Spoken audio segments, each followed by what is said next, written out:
स्वभाव में रमन करना चाहता है तो उसको पाप से डर होना चाहिए। पाप करते समय उसको भय होना चाहिए। भय काहे का कि अरे मेरा भव बिगड़ जाएगा, मेरी अगली गति बिगड़ जाएगी, मुझे नीच गतियों में जाना पड़ेगा, वहाँ जाकर मुझे दुख भोगना पड़ेगा। इसलिए जब जब मेरे बंधे हुए कर्म उदय में आएंगे तो मुझे उनका फल कुफल भोगना पड़ेगा।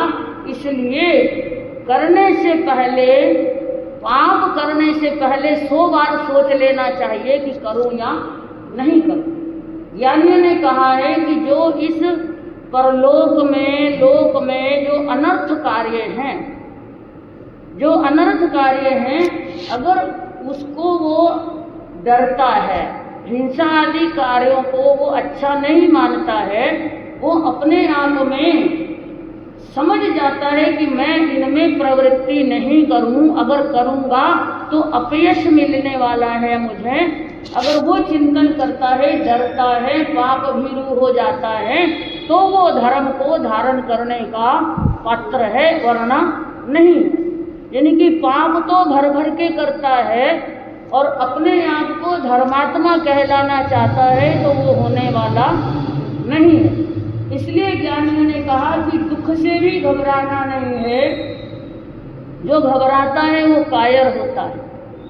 दुख का सामना करना क्या सोचकर करना कि मेरा किया हुआ ही मेरे सामने आया है, जैसा मैंने कभी किया था वैसा मुझे भुगतान करना पड़ रहा है, ऐसा सोचकर वो अपने आप में एक श्रेष्ठ इंसान होता है।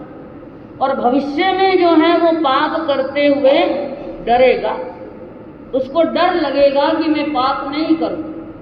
सज्जन पुरुष जो हैं, जो धर्मात्मा होने वाले हैं या धर्म को धारण करने वाले हैं, उनके ये एक प्रमुख लक्षण होता है कि बड़ा फूंक फूंक कर कदम रखते हैं, जीवों की विराधना से बचने का प्रयास करते हैं, न्याय नीति से धन कमाने का प्रयास करते हैं, पाप कार्यों में प्रवृत्त होना नहीं चाहते हैं। तो इसलिए वो सोचते हैं कि ये श्वान वृत्ति है। श्वान वृत्ति होती है कि जब व्यक्ति दुख आया तो अपने कर्मों का दोष नहीं मानकर वो क्या कहता है, ये फलाने ने मुझे दुख दिया, इसकी वजह से मैं दुख पा रहा हूँ, इसकी वजह से मेरा व्यापार बंद हो गया, ये श्वान वृत्ति है। और सिंह वृत्ति जो होती है वो अपने कर्मों पर ध्यान रखता है कि ये मैंने बांधे हैं और मुझे ही इनका भुगतान करना है।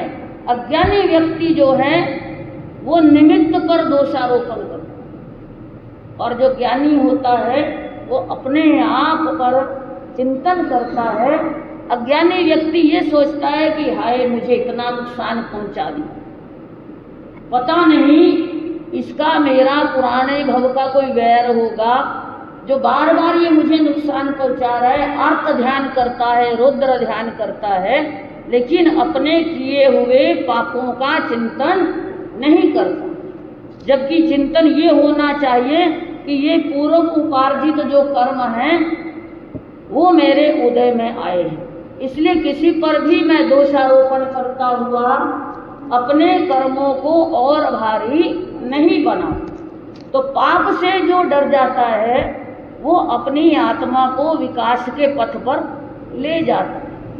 पाप से भीति जिसको होती है उसकी धर्म से प्रीति हो जाती है। ये चिंतन की बात है कि पाप से भीति और धर्म से प्रीति, ये दोनों बातें साथ चलती हैं। पाप से डरने वाला धर्म के प्रति प्रेम रखने वाला होता है, और तीव्र भावों से पाप नहीं करना।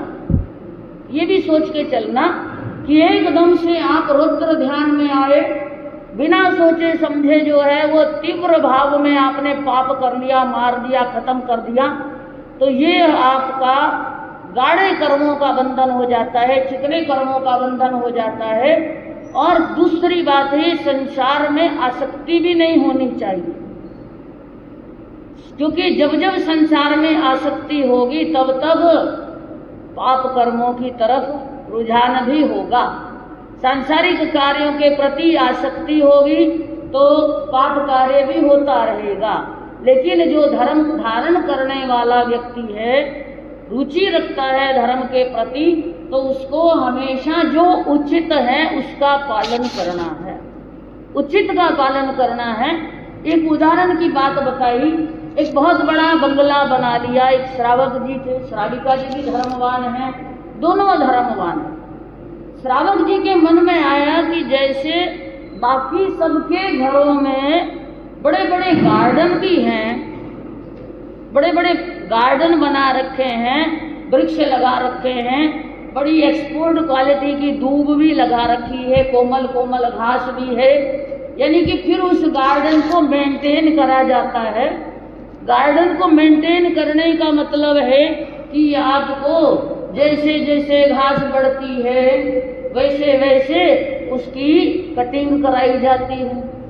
पेड़ों को भी आप सोचते हैं कि गार्डन सुंदर लगना चाहिए, तो फिर क्या, पेड़ों की छंगाई भी होती है, कटाई भी होती है, ये सब काम होते हैं। तो श्रावक जी के मन में विचार आया कि हम एक गार्डन मेंटेन करें, घर सुंदर लगेगा, सुंदर लगेगा। लेकिन श्राविका जी के मन में विचार आया कि ऐसा करने से हमारे वनस्पति काय के जीवों की विराधना मुख्य तौर पर होगी, और दूसरी बात, जो उस घास के अंदर जीव होंगे छोटे, जब मशीन से कटाई होती है, रोलर चलता है, तो उन जीवों की विराधना भी होगी, यानी कि हिंसा धर्म के भागी बन जाएंगे, अहिंसा कहाँ रहेगी। तो फिर उसका विचार आया कि प्रकृति में अगर हम अपना योगदान देना चाहते हैं, ये वृक्ष जो हैं हमें प्राण वायु देते हैं।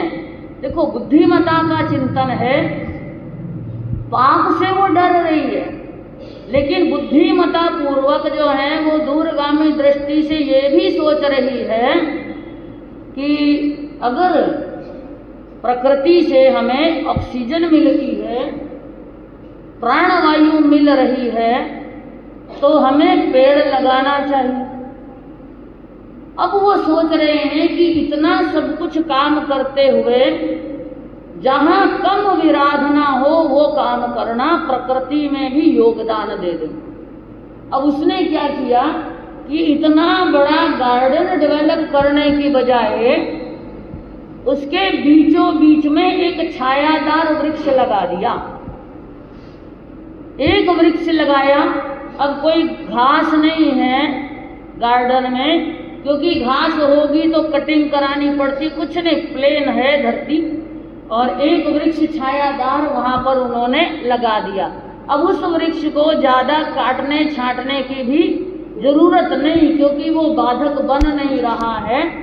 इतना ज़्यादा स्पेस है, पूरे गार्डन का स्पेस जो उनके घर में छोड़ा है, उसके बीचों बीच में एक वृक्ष लगा दिया कि ये प्रकृति की स्वच्छता में भी मेरा योगदान है, कि जो हम प्रकृति से ले रहे हैं, ऑक्सीजन ले रहे हैं, प्राणवायु ले रहे हैं, ये पेड़ पौधों के द्वारा दी जा रही है, तो मैं इसमें भी अपना योगदान दूं, ये कर्ज से मुक्ति मिल जाए। तो ऐसा वो दूरगामी दृष्टि से सोचते हुए उन्होंने ये कार्य किया और मैक्सिमम जीवों की विराधना से बचने का प्रयास कर लिया। यहाँ बुद्धिमता यही कहती है, जो प्रज्ञाशील है, जो सोचने समझने वाला है, ज्ञानवान है, वो अपने प्रत्येक कार्य के दूरगामी जो परिणाम होने वाले हैं वो सोचकर फिर काम करता है। नीति शास्त्र भी यही कहता है कि फल चाहते हैं, धर्म का फल चाहते हैं, धर्म किया और फल हमें हाथों हाथ मिलना चाहिए। और दूसरी बात, धर्म जो है नहीं चाहते हैं, धर्म चाहते हैं तो कहते हैं कि फल मिले, और धर्म नहीं चाहते कुछ लोग जो हैं, धर्म करना ही नहीं चाहते, लेकिन फल जो है वो पाप के नहीं चाहते। पाप का फल कोई नहीं चाहता, धर्म का फल चाहता है। और पाप जो हैं वो करते रहते हैं, पाप का फल नहीं चाहते। दो बातें कुल मिला के आ गई कि धर्म करे या नहीं करे, धर्म का फल चाहिए, फल चाहिए, अच्छा फल चाहिए, सुख चाहिए, और पाप करते हैं पर पाप का फल नहीं चाहिए। पाप का फल कौन पाना चाहता है? हमारे पाप निष्फल हो, भगवान ने बड़ा सीधा साधा मार्ग बता रखा है कि दिन भर पाप करो और शाम को बिच्छा में दुकड़म दे लो, है ना। दिन भर पाप करते रहो और शाम को जाके प्रतिक्रमण कर लो, बिच्छा में दुकड़म दे लो। लेकिन ज्ञानियों ने कहा है कि अगर आपने रस पूर्वक, भाव पूर्वक पाप कर्मों का बंधन किया है तो उनसे छुटकारा मिलने वाला नहीं है। ये 18 पापों का सेवन करते हुए कहाँ तक जा पाओगे? नरक तक, तिर्यंच तक, इस आत्मा को वहीं तक ले जाओगे, दुख पाओगे जो पाना नहीं चाहते, निम्न गति में जाओगे जहाँ जाना नहीं चाहते। हालांकि अनंत बार गए होंगे, अनंत बार हमने इस जीवात्मा ने परिभ्रमण किया होगा, लेकिन जो केवली हैं वो बता सकते हैं कि कब कब हमने नीच गति का बंध किया, हम वहाँ पर गए और हमने ये दुख भोगने का काम किया। पापियों का तो जीना और मरना दोनों अहितकारी है।